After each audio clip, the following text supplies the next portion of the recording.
Hello everyone, आप सभी का मैं आपके अपने चैनल में स्वागत करती हूँ। आई होप कि आप सभी लोग अच्छे होंगे। आज की इस वीडियो में हम लोग पढ़ेंगे क्लास 12 हिस्ट्री और इसके अंतर्गत हम लोग पढ़ेंगे आज चैप्टर 2 और चैप्टर 2 के अंतर्गत हम लोग पढ़ेंगे आज राजा किसान और नगर, आरंभिक राज्य और अर्थव्यवस्था और इसके अंतर्गत हम लोग पढ़ेंगे प्रारंभिक राज्य के बारे में और इसमें पढ़ेंगे हम लोग 16 महाजनपदों के बारे में। तो आज का क्लास हम लोग स्टार्ट करते हैं। राजा किसान और नगर, आरंभिक राज्य और अर्थव्यवस्थाएं लगभग 600 ईसा पूर्व से 600 ईस्वी तक। हड़प्पा सभ्यता के बाद 1500 वर्षों के लंबे अंतराल में उपमहाद्वीप के विभिन्न भागों में कई प्रकार के विकास हुए। तो हड़प्पा सभ्यता के बाद 1500 वर्षों के लंबे अंतराल में जो है उपमहाद्वीप के विभिन्न भागों में कई प्रकार के विकास हुए। यही वह काल था जब सिंधु नदी और इसकी उपनदियों के किनारे रहने वाले लोगों द्वारा ऋग्वेद का लेखन किया गया था। उत्तर भारत, दक्कन पठार क्षेत्र और कर्नाटक जैसे उपमहाद्वीप के कई क्षेत्रों में कृषक बस्तियां अस्तित्व में आई। साथ ही दक्कन और दक्षिण भारत के क्षेत्रों में चरवाहा बस्तियों के प्रमाण भी मिलते हैं।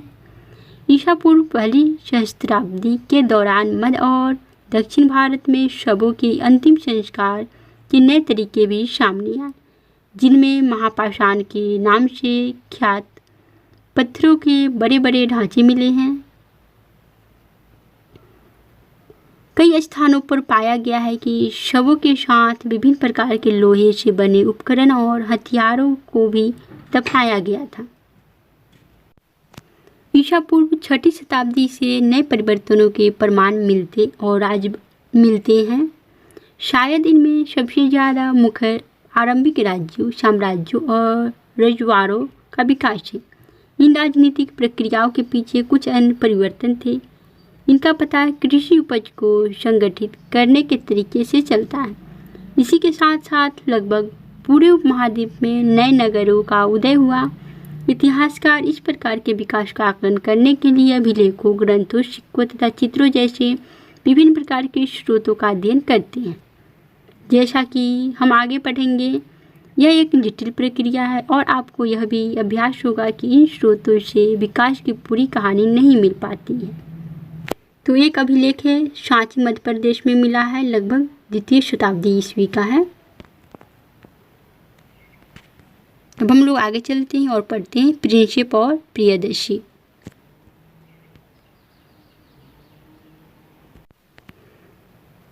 प्रिंसेप और प्रियदर्शी भारतीय अभिलेख विज्ञान में एक उल्लेखनीय प्रगति 1830 के दशक में हुई, जब ईस्ट इंडिया कंपनी के एक अधिकारी जेम्स प्रिंसेप ने ब्राह्मी और खरोष्टी लिपियों का अर्थ निकाला। तो जेम्स प्रिंसेप ने ब्राह्मी और खरोष्टी लिपियों का अर्थ निकाला। वह ईस्ट इंडिया कंपनी के अधिकारी थे। इन लिपियों का उपयोग सबसे आरंभिक अभिलेखों और सिक्कों में किया गया है। प्रिंसेप को पता चला कि अधिकांश अभिलेखों और सिक्कों पर प्रियदर्शी यानी मनोहर मुखाकृति वाले राजा का नाम लिखा है। कुछ अभिलेखों पर राजा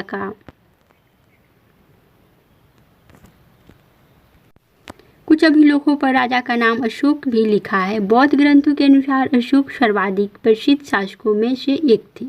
तो बौद्ध ग्रंथों के अनुसार अशोक जो है सर्वाधिक प्रसिद्ध शासकों में से एक था। तो अभिलेखों के अध्ययन को अभिलेखा शास्त्र कहा जाता है। तो अभिलेखों के अध्ययन को क्या कहा जाता है? अभिलेख शास्त्र कहते हैं। इस शोध से आरंभिक भारत के राजनीतिक इतिहास के अध्ययन को नई दिशा मिली, क्योंकि भारतीय और यूरोपीय विद्वानों ने उपमहाद्वीप पर शासन करने वाले प्रमुख राजवंशों की वंशावलियों की पुनर्रचना के लिए विभिन्न भाषाओं में लिखे अभिलेखों और ग्रंथों का उपयोग किया। परिणाम स्वरूप 20वीं सदी के आरंभिक दशकों तक उपमहाद्वीप के राजनीतिक इतिहास का एक समानचित्र तैयार हो गया। उसके बाद विद्वानों ने अपना ध्यान राजनीतिक इतिहास के संदर्भ की ओर लगाया और यह छानबीन करने की कोशिश की कि क्या राजनीतिक परिवर्तन और आर्थिक तथा सामाजिक विकासों के बीच कोई संबंध था। शीघ्र ही यह अभ्यास हो गया कि इनमें संबंध तो थे, लेकिन संभवतः सीधे संबंध हमेशा नहीं थे। अब हम लोग अभिलेख के बारे में देख लेते हैं। अभिलेख उन्हें कहते हैं जो पत्थर, धातु या मिट्टी के बर्तन जैसी कठोर सतह पर खुदे होते हैं। तो अभिलेख उसे कहा जाता है जो पत्थर, धातु या फिर मिट्टी के बर्तन जैसे कठोर सतह पर कूदे होते हैं तो उसे अभिलेख कहा जाता है। अभिलेखों में उन लोगों की उपलब्धियाँ, क्रियाकलाप या विचार लिखे जाते हैं जो उन्हें बनवाते हैं। इनमें राजाओं के क्रियाकलाप तथा महिलाओं और पुरुषों द्वारा धार्मिक संस्थाओं को दिए गए दान का ब्यौरा होता है। यानी अभिलेख एक प्रकार से स्थायी प्रमाण होते हैं। कई अभिलेखों में इनके निर्माण की तिथि भी खुदी होती है। जिन पर तिथि नहीं मिलती उनका काल निर्धारण आमतौर पर पुरालिपि अथवा लेखन शैली के आधार पर काफ़ी सुस्पष्टता से किया जा सकता है। उदाहरण के लिए लगभग 250 ईस्वी पूर्व में अक्षर यानी अ इस प्रकार लिखा जाता था। तो अ को 250 ईस्वी पूर्व में कैसे लिखा जाता था, इस तरह से। और 500 ईस्वी में यह किस प्रकार से हो गया उसे भी हम लोग देख लेते हैं। इस प्रकार से हो गया, लिखा जाता था तो लिखने में जो है चेंज आ गया अ को लिखने में। प्राचीनतम अभिलेख प्राकृत भाषाओं में लिखे जाते थे। तो प्राचीनतम अभिलेख जो है वह प्राकृत भाषाओं में लिखे जाते थे। प्राकृत उन भाषाओं को कहा जाता था जो जन सामान्य की भाषाएं होती थी। तो प्राकृत उन भाषाओं को कहा जाता था जो कि आम लोग बोलते थे या जन सामान्य की भाषा होती थी, तो उसे प्राकृत भाषा कहा जाता था। इस अध्याय में अजातशत्रु और अशोक जैसे शासकों के नाम प्राकृत भाषा में लिखे गए हैं। तो इस अध्याय में जो है अशोक जैसे शासकों के नाम प्राकृत भाषा में लिखे गए हैं। अशोक और अजातशत्रु के जो नाम है वह प्राकृत भाषा में लिखे गए क्योंकि यह नाम प्राकृत अभिलेखों से प्राप्त हुए हैं। आपको यहाँ तमिल, पाली और संस्कृत जैसी भाषाओं के शब्द भी मिलेंगे क्योंकि इन भाषाओं में भी अभिलेख मिलते हैं। यह संभव है कि लोग अन्य भाषाएं भी बोलते थे लेकिन इनका उपयोग लेखन कार्य में नहीं किया जाता था।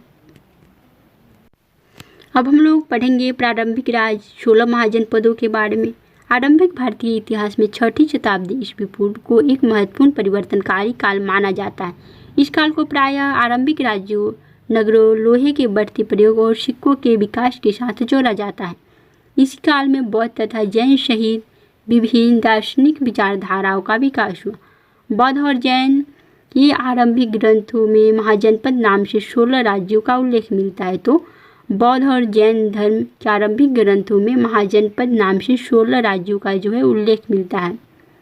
यद्यपि महाजनपदों के नाम की सूची इस ग्रंथों में एक समान नहीं है। तो महाजनपदों के नाम की जो सूची है वह इन दोनों ग्रंथों में एक समान नहीं है, लेकिन बज्जी, मगध, कौशल, कुरु, पांचाल, गांधार और अवंती जैसे नाम प्रायः मिलते हैं।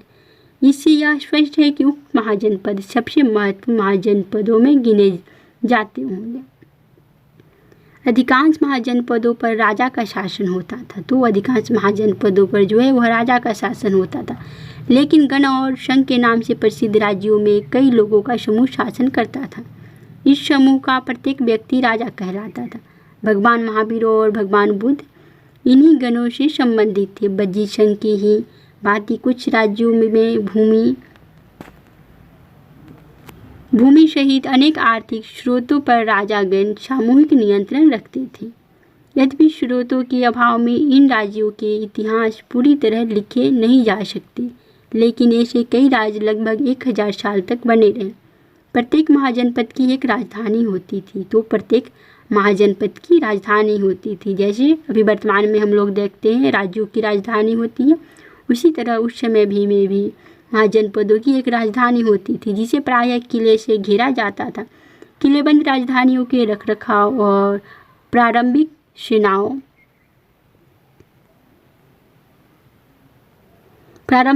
और नौकरशाहों के लिए भारी आर्थिक स्रोतों की आवश्यकता होती थी। लगभग 6ठी शताब्दी ईसा पूर्व से संस्कृत में ब्राह्मणों ने धर्मशास्त्र नामक ग्रंथों की रचना शुरू की।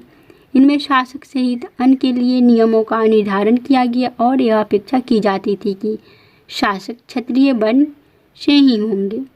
शासकों का काम किसानों, व्यापारियों और शिल्पकारों से कर तथा भेंट वसूलना माना जाता था। क्या वनवासियों और चरपाहों से भी कर के रूप में लिया जाता था। हमें इतना तो ज्ञात है कि संपत्ति जुटाने का एक वैध उपाय पड़ोसी राज्यों पर आक्रमण करके धन इकट्ठा करना भी माना जाता था। धीरे धीरे कुछ राज्य ने अपनी स्थायी सेना और नौकरशाही तंत्र तैयार कर लिए। बाकी राज्य अब भी सहायक सेना पर निर्भर थे, जिन्हें प्रायः कृषक वर्ग से नियुक्त किया जाता था।